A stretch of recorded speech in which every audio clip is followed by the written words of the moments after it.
In this video, I'm going to demonstrate and go over different drawing techniques with each of my tools. I highly recommend following along with this video if you are new to Scratchboard. This will give you a feel for the tools and how they work on the medium before starting an actual work of art. So let's consider this your Scratchboard foundation class. So the first tool I'm using here is my R5 microblading tattoo needle. If you ever see me working, this is always my blue tool. I tend to keep the same needles in each of my tools, so it's easier for me to find them. Now, I would say needles are going to wear out maybe after one piece if it's large and really labor intensive. Other times you can use the same one for maybe 5 pieces before you really should start replacing your needles. So I'm starting off here with stippling. I would just do it really gently and gradually layer the stipples onto one spot so you can see how you can build up the layers of scratches to get it brighter. Now I'm going to try and do some kind of fur technique. This is a really flexible needle, so you can do easily curved lines, squiggly lines. So this is really great for fur and for feathers. So I recommend just playing around with it, kind of overlaying those fur or hair kind of line marks to just get a feel for how it works with this needle. And now we're going to do some basic hatching. If you are really new to art, hatching is just drawing lines in the same direction. And then cross hatching would be alternating directions and just building upon layer after layer, going in multiple different directions. And this will achieve lighter and lighter looks in Scratchboard. Whereas if you were drawing, you would be getting darker and darker tones as you drew more layers onto your piece. So I'm going to do all of these techniques with each of my tools, just so you can see the difference and where you maybe would use one in comparison with the other. So this green one here is my R3 needle. So this one has 3 needles bunched together rather than the 5 that I had with the blue. Oh, just kidding. I'm going to go back and try and do some scumbling. Now this does not work real great with scumbling. The needle will catch and it's not my favorite. But in certain situations, this technique might be helpful for what you're trying to achieve. Okay, so I'm going to go back to my R3 needle, the green one. And again, that's 3 needles that are bunched together. I'm going to start off again with some stippling. This one I find there tends to be 1 or 2 of the needles that are way more prominent than the others, whereas the 5 gives you kind of a more consistent look where they're kind of all together. This one you might get a little bit of a sharper line. So I don't tend to start with this one. I'll come back in with this one later when I'm doing more detail work. So I really encourage trying it out, testing, spreading your stippling out, bunching it together, seeing the difference. This one is great for doing fur. It's really flexible, so you can get that good like clumping of fur that you get naturally. It's really good if you have wavy hair, curly hair, straight hair. It's great for feathers. It's all around a pretty consistent tool to use, and I use it in almost every one of the pieces that I do. And I'm not sure if you can tell in this little section how the lines on this one are coming out a lot stronger than they did with the R5. So just some quick little feather type things. We're going to go back to the hatching now with the R3.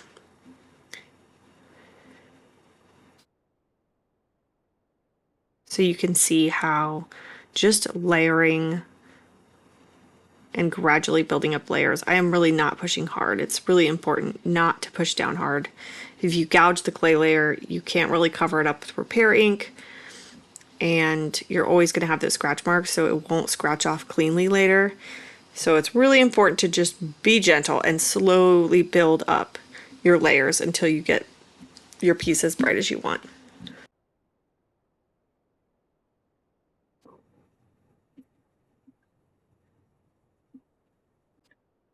Now I'm going to move on to my R7 needle. I don't use this one very much. Maybe if I had some fur that needed to be really white and I knew I was going to have to do a lot of layering, occasionally I would use that, but usually not on the first coat. And I would also maybe go to one of the larger R needles if I had a lot of stippling to do. The only problem with them is to really make your marks like a dot instead of little lines, because it can be super easy to get tiny little line hatches instead of true stippling if you're going to use one of these tools. And I am sorry that my camera is so bouncy. I really need to get my stand on something that's not on my desk, because as I work, it inevitably shakes. You don't see it as much when I do time lapses, but for a real-time video, it's definitely apparent. So now just doing some fur. I don't think this comes out quite as clean as you can get with the two smaller needles, but it's still pretty effective in doing fur and feathers. Certainly if you had really like bunches of fur, this would be really good to use, since you've got more needles that you can do kind of in a line to clump together. And I think this actually works a lot better if you're doing hatching. It seems a lot more consistent, I think, than the smaller R3 and R5 needles. You're also going to get those white tones a lot quicker with the bigger needles, the bigger R's, the R7 and the R21. The R21 is extremely stiff. That's the one I am moving into right now. And it does not have the flexibility that the smaller R needles have. So your lines are going to be stronger, but it can be used really well for stippling.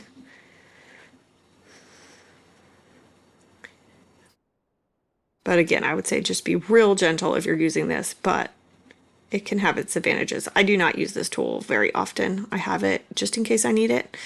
Again, like when I did my pelican, I used this one at the very end after I had done several coats of inking and scratching to get those really white areas on the head of the pelican. So if you've seen that piece, you could go look at it, check it out. I definitely used this R21 tool for getting those real white areas. This one's also kind of nice. You can do the stippling in little kind of dots. And again, it still works pretty well for fur. It's just not going to be as flexible. So if you had real curly hair, you probably wouldn't want to choose this needle for that. But straight hair or clumps of hair, again, this could be pretty good. And especially if you had a white dog and had a lot of scratching to do, this would help speed up your process a little.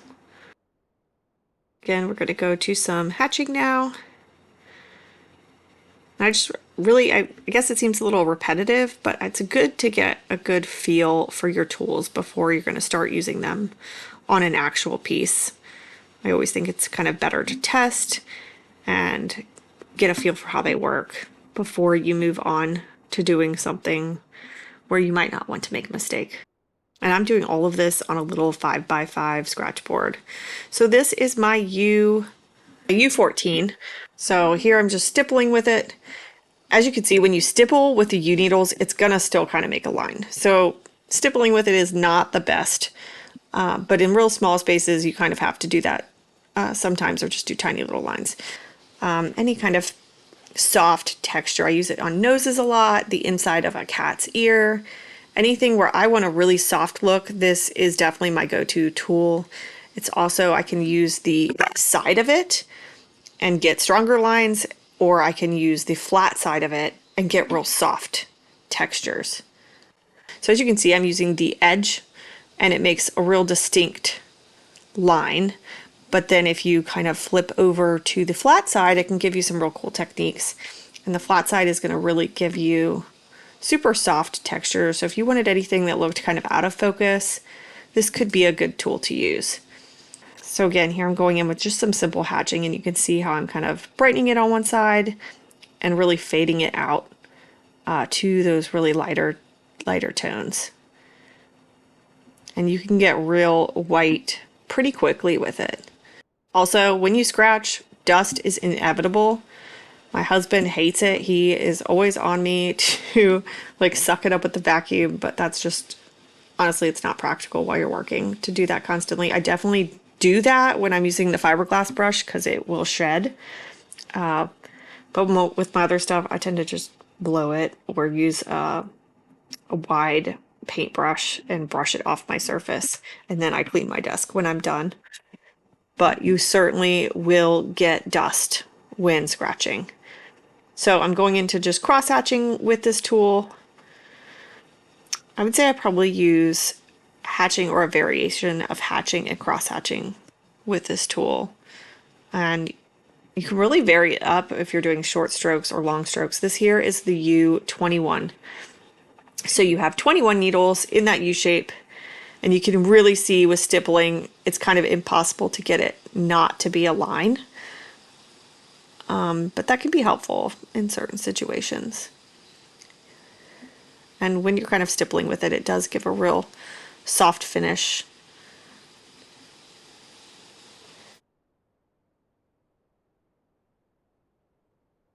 So you can kind of curl it, but it's not as consistent as the R needles. They're just easier to maneuver and get what you're looking for.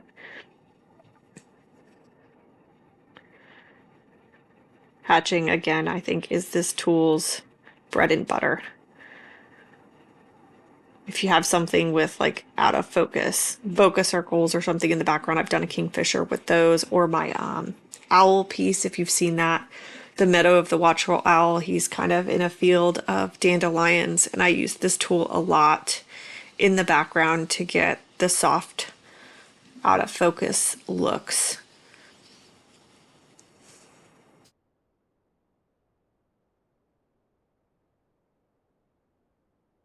So now I'm going to move to my cross hatching. Sorry, it's getting a little cut off and I didn't move my camera down.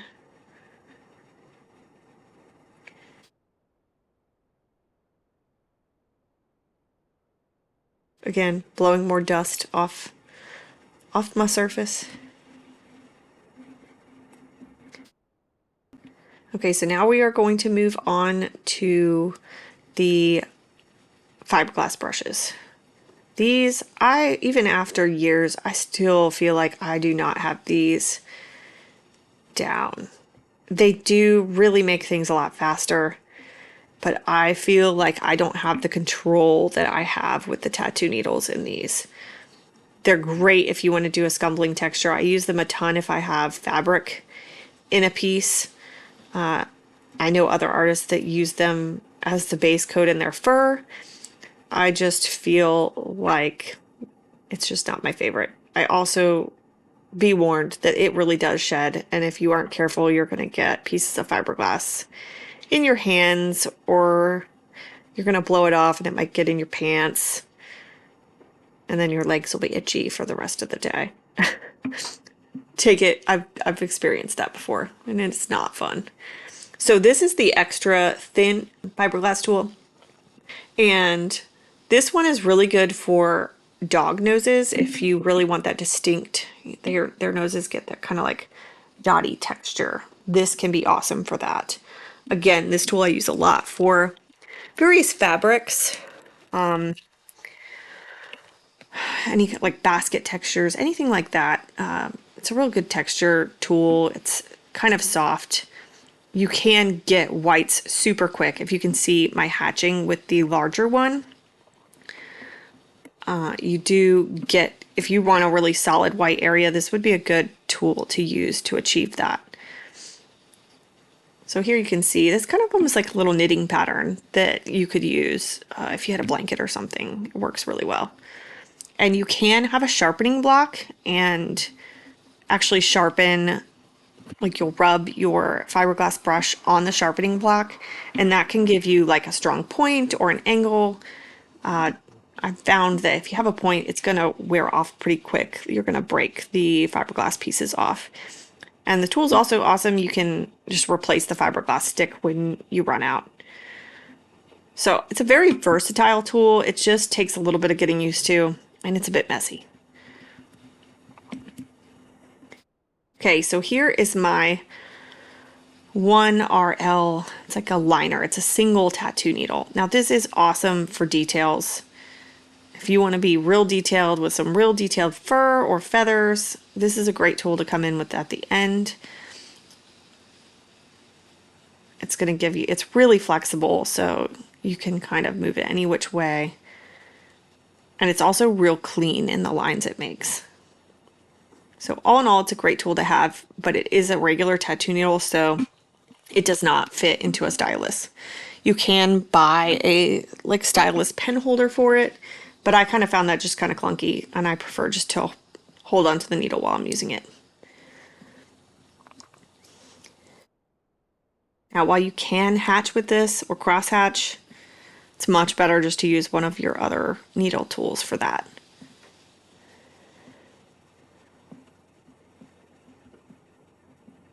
Sorry that it's going out of focus. Look at my great fingernails.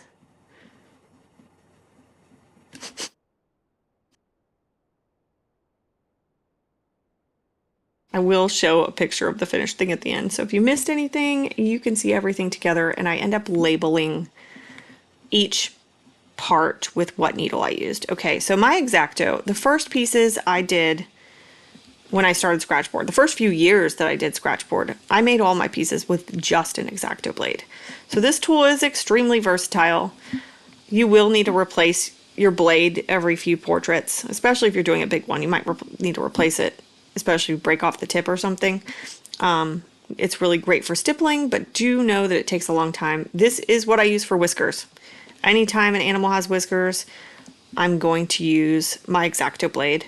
And at the end of every portrait, I'm going to use my X-Acto blade to add in detail hairs, scratch highlights of eyes, any real white, crisp lines that I want. In my pelican piece, I used an X-Acto to do the entire patterned background, and it took me, I don't know, 40 hours, 50 hours, something like that, just cutting out the backgrounds. So it works great, but it is a slow process. It does give you real strong lines.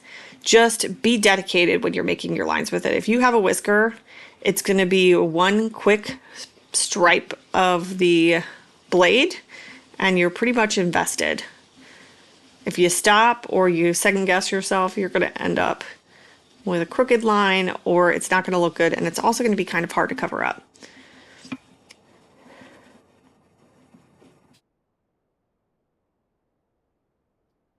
So now I'm going to go in and just demonstrate a quick little eye. I wasn't looking at anything, but I've done a lot of eyes at this point, so I kind of have a feel for them and know how they should look. So if I'm starting an eye, I'm going to come in with one of my U blades. Here I'm using the 21, and I'm going to kind of softly follow the shape of the eye and kind of put a quick base layer. Now eyes kind of have that soft texture, so it works really great for this, but you can see I'm just kind of hatching and cross hatching and kind of twisting my tool around to get the brightness around the edge. Sometimes you might want to turn your portrait if it's more comfortable for you to make cleaner lines in a certain direction. So I've almost got the part of the eyeball kind of worked in, and I'm going to come in and add a highlight with my X-Acto blade. As you can see, this is really great at getting a super crisp, clean white spot. If you use the fiberglass brush, you're going to have kind of scratches around the outside. It'll be fuzzy. So it's more of like an out of focus tool, in my opinion, than anything that you would want to have a real sharp, clean edge. That you would definitely want your X-Acto. So now I've got one of my R needles, I think it's the 3, and I'm kind of just scratching into the eye to give it a little bit more detail. And as you can see, I'm kind of following the shape of the eye. I'm not doing them all in the same direction. I'm kind of following that circle.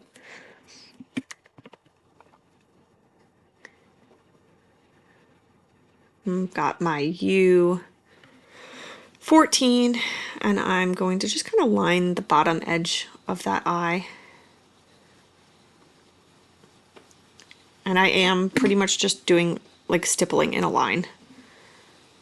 Really tiny, short strokes.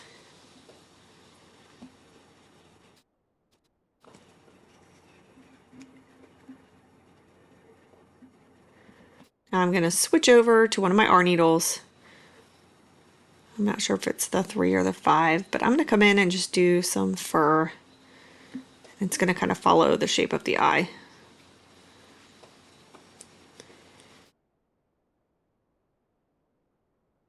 So when you're drawing fur, make sure you're paying attention to how short the animal's hair is, because you're going to want your strokes to reflect that. If the animal has longer hair, you're going to do longer strokes. And that will help you get your kind of realistic look. So if I was to just do all this fur going straight up, it wouldn't look right. It wouldn't give you that realistic feel.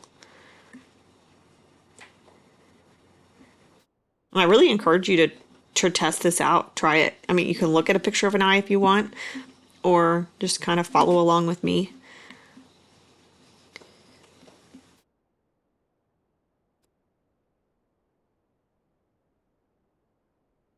So I'm just layering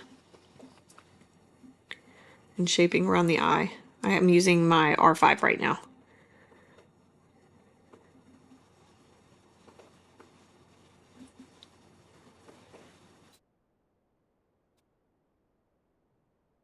I'm going to add a little highlight on the inside, like the white of the eye.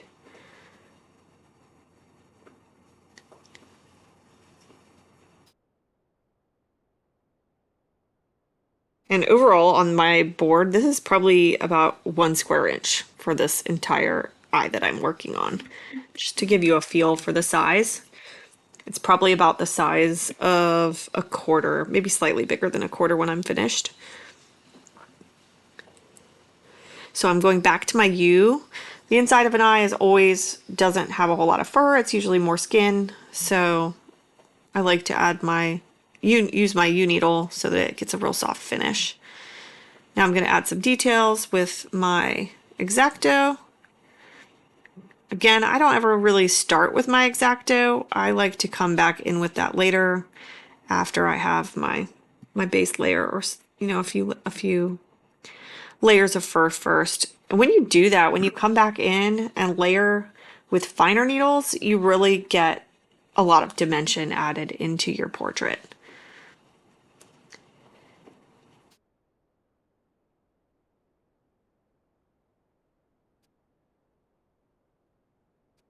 And you can see I'm doing pretty quick strokes. Know where you start. So if you're using your X-Acto, wherever you're starting your lines, it's going to kind of have a stop, and then it'll kind of flare out. So always start and draw in the direction of the fur, not backwards, because it'll look more natural that way, that it's kind of just like thinning out and ending. So I forgot to do my S needle, so I'm coming back in with one of my S needles. I don't really use these very often. They're good though for clumping hair. They kind of you can really make it look fat and then narrow out easily. And they can be good for shading or getting into smaller spots because of the angle. So that you can still kind of get that soft shading. But you have to be careful, because if you tilt your needle a little bit wrong, you're going to get a real strong line on the point. As you can kind of see with the fur, how it kind of gets really bold at the end. So that's just a good tool to play around with. It certainly can be useful, but it's not one of my favorites. It's not one of my go-to that I use constantly. This is a small one. This is an S7.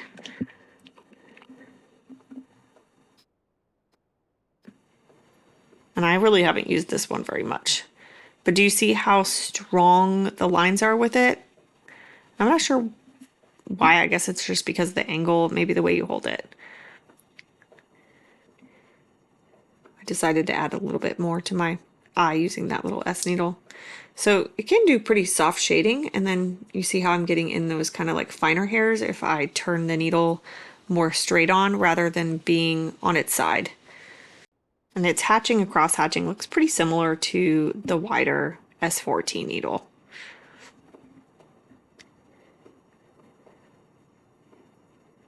So I hope you enjoyed following along, and that this video helps you try out and test your tools and prepare to start an actual scratchboard piece. If you enjoyed this video, be sure to like it and hit the bell and subscribe so you can follow more of my videos like this teaching scratchboard.